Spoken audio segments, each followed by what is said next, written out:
Hello and welcome back to my channel. Happy Sunday. I hope you've had a wonderful week. So today I've decided to start a new series on this channel and I'm quite excited for it. I hope you are as well. And that series is Accurate Adaptations. Pretty much this is going to be an ongoing series, and throughout the series I'm going to look at book to movie or TV adaptation, their similarities, their differences, what works, what doesn't work, and overall which I prefer, because taste is subjective, opinions are subjective. So a book to movie adaptation I like, you might not like, or you like, I might not like. That is why I'm going to try to break down the similarities and differences so that you can see for yourself if the adaptation is worth it, or vice versa, if you think you really liked the movie, if the book was worth it. So that being said, our first victim in the lovely Accurate Adaptation den is Looking for Alaska by John Green. There will be slight spoilers in this video, slight meaning plot points being discussed. So pretty much, if you are unfamiliar with Looking for Alaska by John Green, which, where were you like 10 years ago? Like, this book popped off so hard. Pretty much the premise of Looking for Alaska is this kid named Miles, and he goes by Pudge, and he is, I think, 15 or 16, and he goes to boarding school because he doesn't really have that many friends at home. Throughout this whole book, he is looking for a great perhaps. He's looking for something amazing to happen to him. He is looking for that thing that is going to like change his life, and he's just not finding him. At boarding school, he meets some new friends, something happens, and it changes his entire perspective on things. I think a theme that's definitely in Looking for Alaska and in a lot of John Green books is the idea that people are people. I feel like a lot of John Green characters, main characters specifically, don't understand that other people exist as people, if that makes sense. Like, Miles throughout this whole book looks at Alaska as a thing. It's Alaska, instead of a person, and he doesn't really see her flaws as human, and her qualities as human either. So I think that is a huge theme throughout this book. Disclaimer, I have not recently read this book. I read this book about 8 months ago, was probably the most recent. I read it 8 months ago and I might get some things wrong, and I'm really sorry about that, but I am going off of my best memory and my Google searches. We're going to start off with the similarities and differences that I personally noticed. If you noticed something else that you thought was really important, you are free to comment it down below, and I will answer your comment. And you should scan the comments and see what other people noticed that maybe I didn't catch up on. Starting right off with these similarities I noticed, I wanted to just start with like characters. I think that when I was watching the TV show, the Colonel and Miles were very much good. The Colonel is Miles's roommate, and I think he was done very well. They definitely expanded upon him because with the TV show he was given more of a backstory. A lot of characters were, and I think that definitely helped him as a character. But I think that him and Miles were done particularly well. Like, they were very close to their book counterparts, in my opinion. Miles definitely still had the same like awkwardness with Alaska. He still had the same kind of obsession with her, and I think that it was really emphasized. Another character, I put this under similarities, but I guess I should just be like positives for the TV show, is pretty much what this category is Takumi. I love Takumi so much. In the book, I didn't really notice him much, like he was there, but oh my god, in the show Takumi is like he is my favorite character in the show, and I'm not even sorry about saying that. Like, Takumi is just, he is cool. he's amazing. Like, I wanted to be his friend. Again, with the perspective changes that the TV show took, being able to show more of different characters was very important and very good. Between the book and the TV show, the last two things I think that they execute very well was Alaska's accident and the ending of it. Alaska's accident played out very closely to what I remember the book playing out as.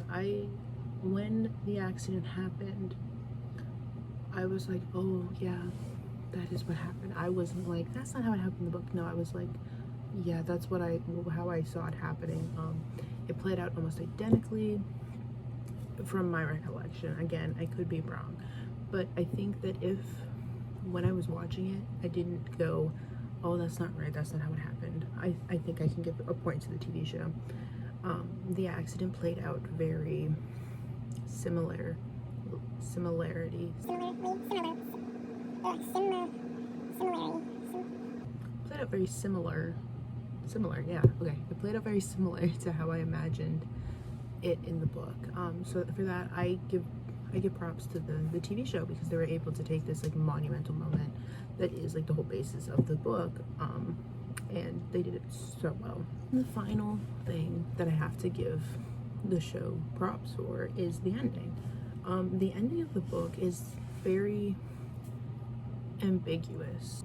You know as much as Miles knows, and Miles is questioning whether the accident was an accident.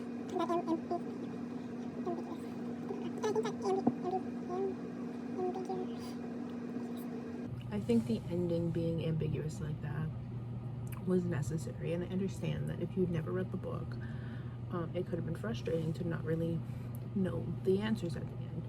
But I think having read the book, it was very important to leave it up in the air, because in the book, you're in Miles's head, and Miles doesn't know what happened. And I think that it's very important that the audience also doesn't know what happened. The story is less about whether Alaska did it on purpose or not, and it is more about seeing her as a person who was flawed and she made mistakes. If the TV show was to dive into what actually happened and if it was on purpose or not, I think it would have lost a lot of the charm, relatability, that you don't really know what's going on in someone's head. And I'm very thankful that they left the ending up for interpretation as the book did. Now on to the differences, also known as the negatives. Some of these I did like. They were just different. But for the majority of them, I wish they would have stuck to the script. There was not a scene that went by that I wasn't like, that's not how the book did it. That's not what happened in the book. No, that's not how the book. And I understand.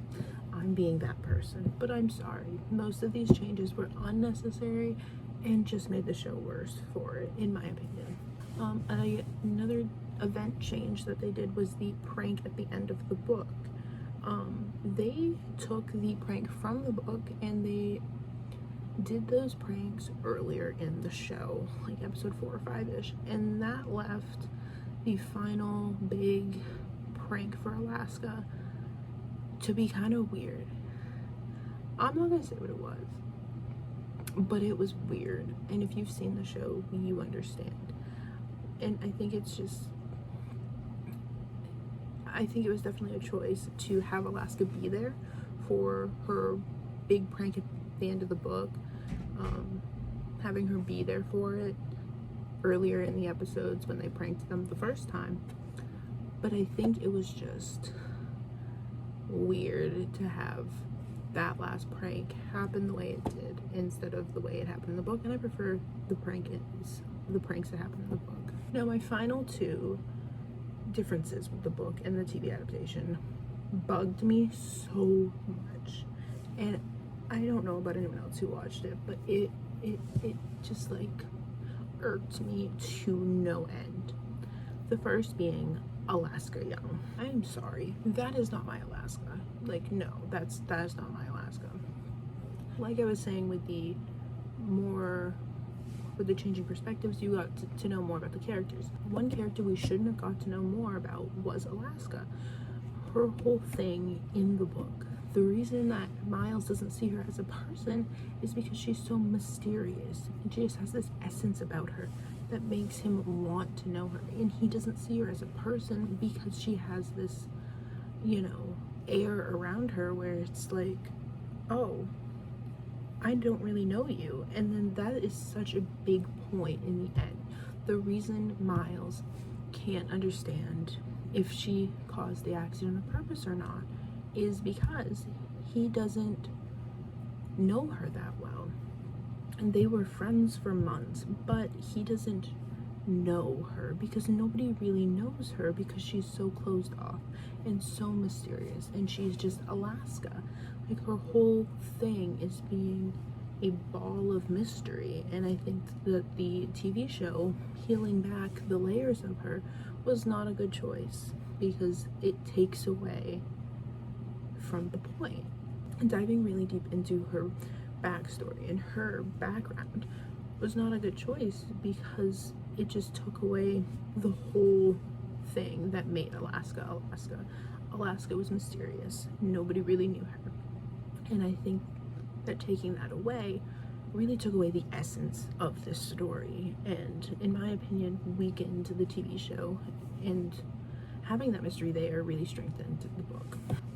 Two kind of subcategories of Alaska is her whole like isolation. Her roommate was kicked out for, you know, messing around with her boyfriend in their dorm, and nobody really knows who it is. And in the book it comes to light that it was Alaska, but the only two people who know about it in the book are the Colonel and Takumi. And Takumi, I love him, he doesn't really care, but the Colonel takes it hardly and really looks down on Alaska for it. But because he's her friend, he doesn't tell anyone, and nobody finds out.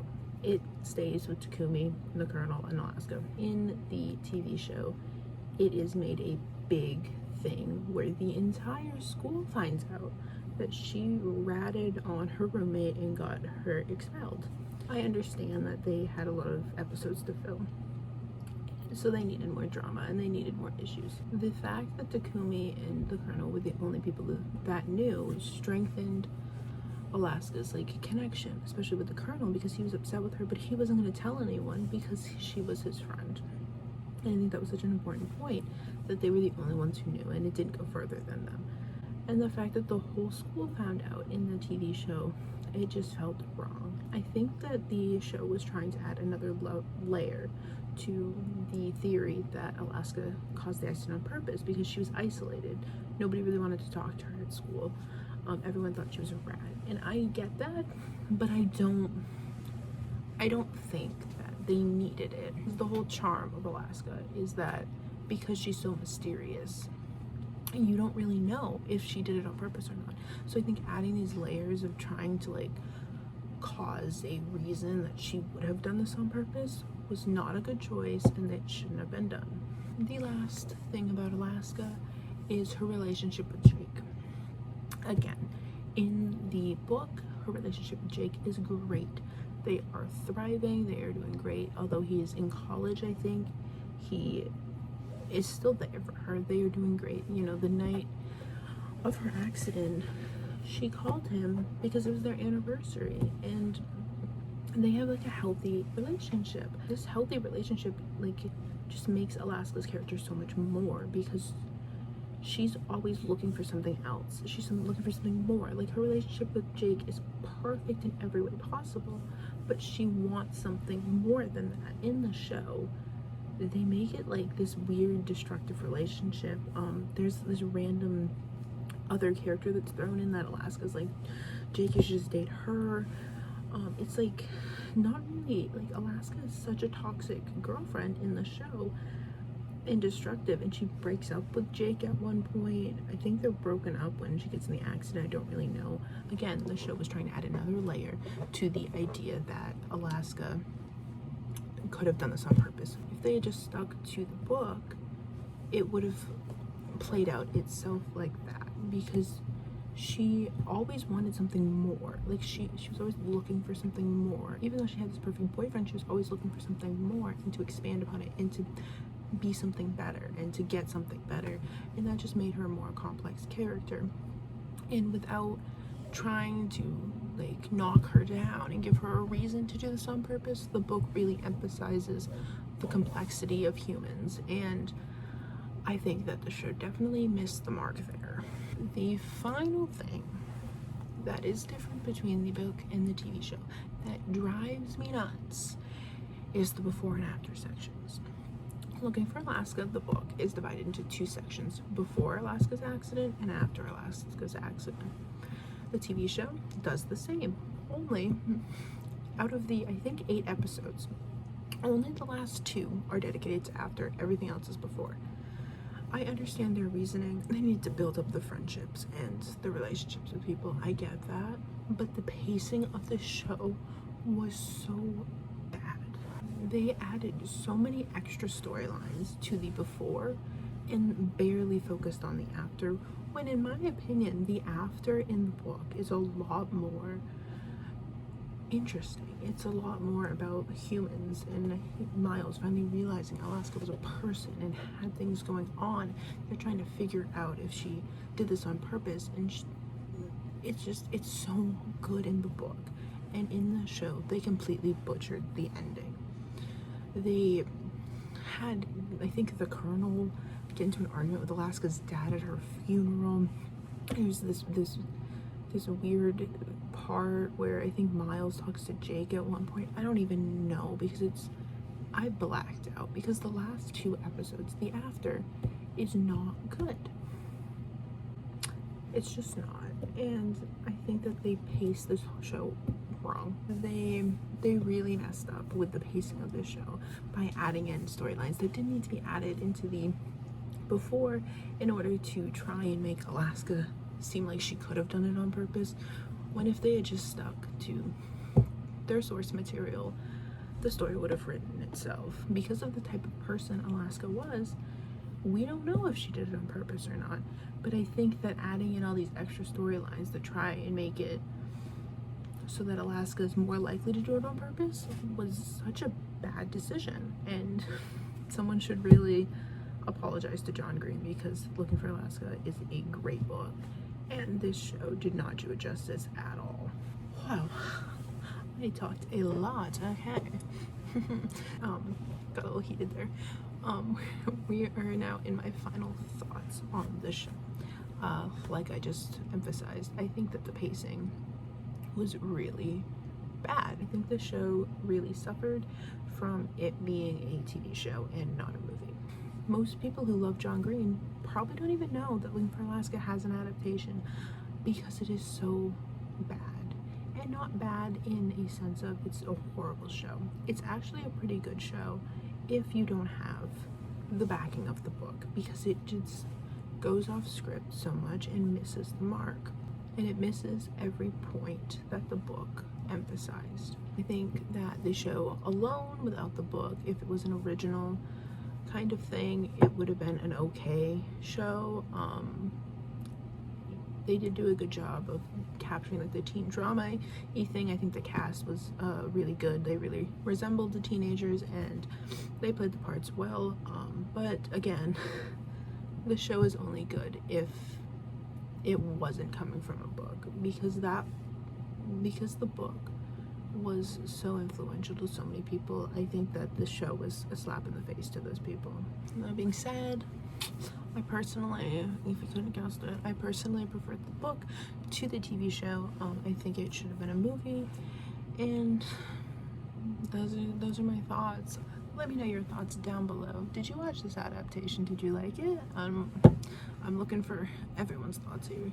Have you read the book, and what do you think? With that, I guess I will see you next Sunday. Make sure to like, subscribe, and comment your thoughts on Looking for Alaska, either by John Green or by Hulu. I will see you next Sunday.